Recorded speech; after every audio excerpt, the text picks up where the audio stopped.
ஓம் நம சிவாய் திருச்சம்பலம் கைலாய சிவசக்தி அவதாரம் சாமிஜி சிவஞானி சிவச்சந்திரன் மகா ஞான தீபம் தருமபுரி டிஸ்ட்ரிக்ட் பாலக்கோடு வெளிச்சந்தை அருகே ஞான கைலாயம் அக்னிலிங்க நந்திமலை என்று, அதாவது ஆதியிலே நம்மையப்பன் சிவன் சக்தி கைலாயத்திலிருந்து நந்திவானத்தில் வருகிறார்கள். இந்த இடத்திற்கு வந்து, அதாவது உலகிலே வந்து புண்ணிய ஸ்தலங்கள் உருவாக்க வேண்டும், அதாவது கைலாயத்திற்கு அனைத்து உயிர்களும் வந்து வழிபட முடியாது என்பதால் வந்து என் அம்மையப்பன்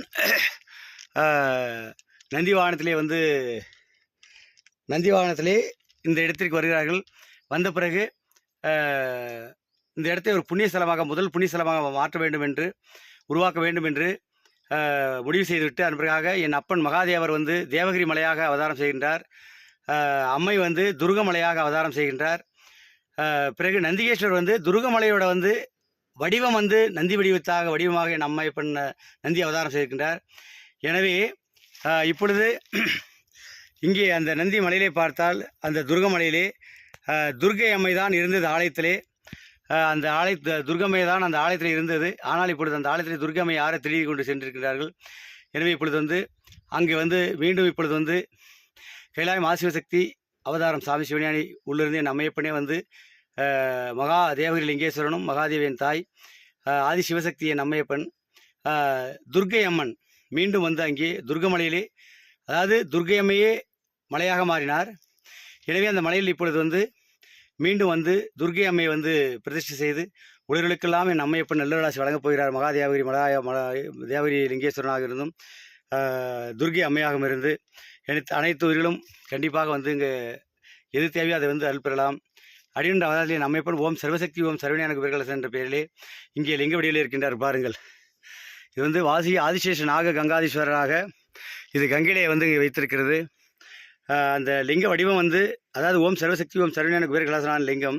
ஆனால் லிங்கத்திற்கு மேலே வந்து ஆதிசேஷ நாக கங்காதீஸ்வராக அந்த ஆதிசேஷன் நாக கங்காதீஸ்வரர் வாசுகி. எனவே அவர்கள் வந்து அலங்கரிப்பது போல் இருக்கும் லிங்கத்தை. அப்படி ஒரு அற்புத மலை தான் இந்த மலை. எனவே மகா ஞான தீபம் வந்து 4ஆம் ஆண்டு தீபம். அது வந்து நேற்று வந்து இரவு 7வது நாள் தீபத்தை ஏற்றி பிடித்து அதிகாலை 3 மணிக்கு தான் வந்து நான் கீழே இங்கே வீரபத்ர ஆலயத்தில் படுத்தேன். ஆள் எப்படி இருக்கின்றேன் என்று பாருங்கள். தினந்தோறும் எண்ணெயை கலெக்ட் பண்ணி கொண்டு பாலக்கோடு, சென்னை, பிறகு ராயகோட்டை, இந்த ஊர்களில் இருக்கக்கூடிய சில பக்தர்கள், புரியுதா, அவர்களெல்லாம் எண்ணெய்க்கு பணம் கொடுத்தார்கள், எண்ணெய் கொடுத்தார்கள். எனவே தீபத்தை வந்து இப்பொழுது 4ஆம் ஆண்டு தீபம் வெற்றிகரமாக வந்து அற்புதமாக மகா ஞான தீபத்தை வந்து பிரம்மாண்டமாக வந்து அதை காட்சி உலகத்துக்கு என் அமைப்பு அக்னி வடிவத்திலே கொடுத்தார், தீப வடிவிலே.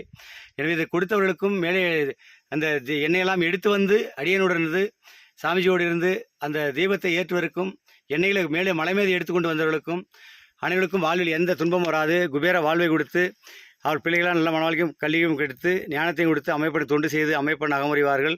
அந்த மகா ஞான தீப ஜோதியிலே வந்து கலந்து விடுவார்கள். இதிலே என் அம்மையப்பன் அடியுள்ளிருந்து அவருடைய அகத்திலே அனைஜீவனம் முக்தி அடையும். எனவே இந்த 7வது நாள் தீபம் வந்து நேற்று இரவு முடித்து விட்டு இப்பொழுது தீபம் எரிந்து கொண்டு தான் இருக்கிறது மேலே. பிறகு இப்பொழுது இங்கே வந்து அந்த கங்கையிலே லிங்கத்தை வைத்திருக்கின்றேன். ஓம் சர்வசக்தி ஓம் சரவணியான குபேரகலசநாதன். அந்த லிங்கத்தை அலங்கரிப்பது வாசி ஆதிசேஷனாக கங்காசுர மேலே அலங்கரிக்கிறார். அங்கே வந்து இன்றைக்கு 20/12/2024ஆம் ஆண்டு தீபத்தை முடித்து வந்து இப்பொழுது கீழே இந்த வீடியோ போடுகின்றேன். எனவே இதை பார்க்கும் அனைவரும் கண்டிப்பாக ஒவ்வொரு ஆண்டும் உலகில் எங்கிருந்தாலும் சரி, தாங்களுக்கு எந்த குறையாக இருந்தாலும் சரி, அடிவென்ற அவதாரத்திலே நம்மைப்பணிருந்து உங்களுக்கு அருள் புரிவார். தீபத்திற்கு எண்ணெய், நெய், திரி, கற்பூரம் இதெல்லாம் தாங்களே கொண்டு வந்து எவ்வளோ வேண்டுமானாலும் கொண்டு வந்து தாங்கள் கைகளில் போட்டுவிட்டு அம்மையப்பனை வந்து கங்கையிலே வந்து லிங்கத்திற்கு கங்கை எடுத்து அபிஷேகம் பண்ணிவிட்டு பாலாம் அபிஷேகம் செய்துவிட்டு நந்திகேஸ்வரர் இங்கே வந்து நாக கங்காசுரெலாம் இருக்கிறது. நாக கங்காசுரன் நம்மையப்பன் மேலே வந்து தீபம் வைத்திருக்கிறது. மேலே வந்து இன்னும் என் நம்மையப்பன் வைக்க போகிறேன் இன்னும் நிறைய. எனவே அடியிலிருந்து என் நம்மையப்பன் அருள் யாருக்கு வழங்குகிறார்களோ அவருடைய வந்து அனைத்து துன்பமும் நீங்கி குபேர வாழ்வும் ஞானமும் கல்வியும் பெற்று இறுதியிலே ஆன்மா குபேர வாழ்வு ஆனந்தமாய் வாழ்ந்து அம்மையப்பன் அகமுறிவார்கள். அடியிலிருந்து என் அம்மைப்பன் நல்லருளாசி. ஓம் நோச்சா திரும்படம். அடியன் வந்து அவதாரம் செய்த ஊர் வந்து பக்கத்திலே புறத்தூர் பாலக்கோடு அருகே, தருமபுரி டிஸ்ட்ரிக்ட் பாலக்கோடு சுகர்மில் அருகே. இந்த மலை அருகே, அந்த மலை அடிவாரத்தில் தான் அது இருக்கிறது. ஒரு 4 கிலோமீட்டர் இருக்கும் என்று நினைக்கின்றேன், சரியாக தெரியவில்லை. 3 கிலோமீட்டர் வரும். அங்கு தான் என் அம்மையப்பன் அடியன் அவதாரம் செய்திருக்கிறது. அடியன் வந்து ஈன்றெடுத்தவர்கள் வந்து சின்னக்காளி ரத்தினம் அன்னையாக தந்தையாக அவர்களே வந்து அந்த சிவசக்தி அம்சமாக வந்தவர்கள். அடியனாக என் அம்மையப்பனை அவதாரம் செய்து இந்த அற்புதம் செய்கின்றார். ஆதியிலே வந்து லிங்கமலையாக, நந்திமலையாக, துருகமலையாக நம்மைப்பன் அவதாரம் இங்கே வந்து மலையில் உருவாக்கினார்.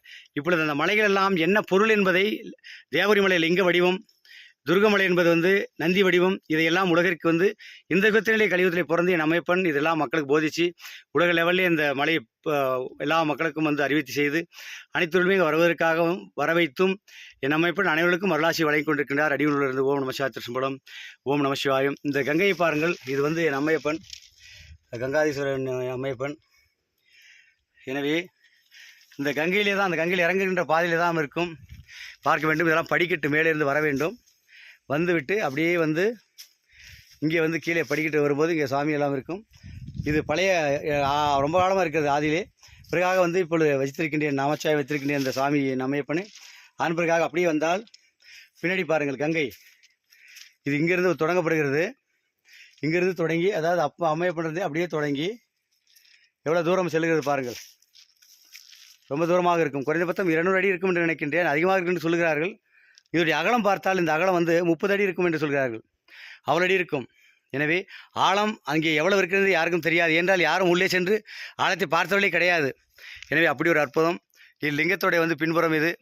அனைவரும் வாருங்கள், நமச்சிவாயத்தில் நல்ல லட்சி பெறுங்கள். ஓம் நம சிவாய திருச்சம்பலம், ஓம் நம சிவாய போற்றி, ஓம் நம சிவாய போற்றி, ஓம் நம சிவாய போற்றி, நம சிவாய போற்றி, ஓம் நம சிவாய போற்றி, நம சிவாய, ஓம் நம சிவாய.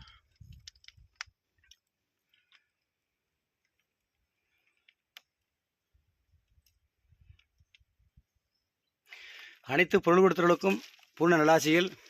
கண்டிப்பாக ஓராண்டும் தாங்களாக வந்து மலைக்கு வந்து எண்ணெய் கொடுத்து அமைப்பு நல் பெறுங்கள்.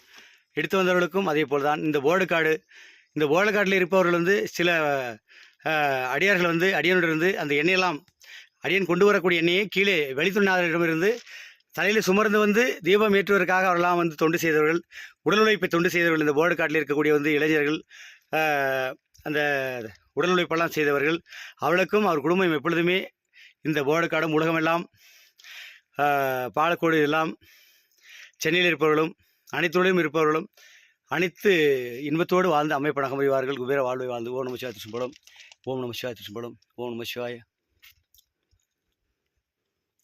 அடியன் பாருங்கள், தீபம் ஏற்றிவிட்டு எத்தனை நாள் ஆகிறது பாருங்கள். அதாவது 7 நாட்கள் ஆகிறது.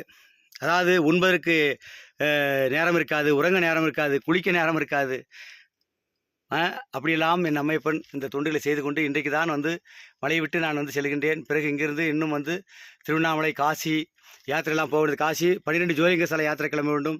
பிறகு ராஜஸ்தான் சென்று அங்கே வந்து லிங்கம் ஆர்டர் செய்திருக்கின்றேன், அங்கே செல்ல வேண்டும்.